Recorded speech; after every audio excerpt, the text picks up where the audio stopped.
think one comment that I've often heard from students, and perhaps instructors here in India have heard similar things, is students will often say, "I'm not interested in theory, I'm interested in practice."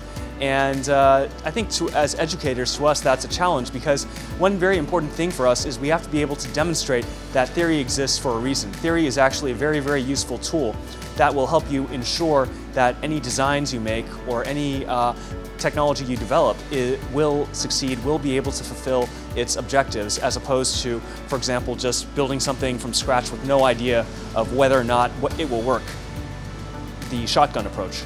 And so I think for us, one thing that we've tried to do in our teaching is for all levels of courses, not just the advanced courses, but even the fundamental courses, where students learn about fundamental physics and mathematics. Our challenge is we have to be able to devise either experiments or demonstrations that actually allow them to understand the predictive power of theory. For example, when students in our basic physics class learn about gravity and learn about drag, we have them build special small contraptions of their own design, which are supposed to protect an egg placed inside when the whole contraption is thrown off a 10-story building. Now, normally they wouldn't think so much about how to ensure the egg survives, but armed with what they understand about physics, about drag, gravity, and for example, springs and cushioning, they have a much better idea of how they can use theory to predict, for example, the speed of the package when it impacts the ground.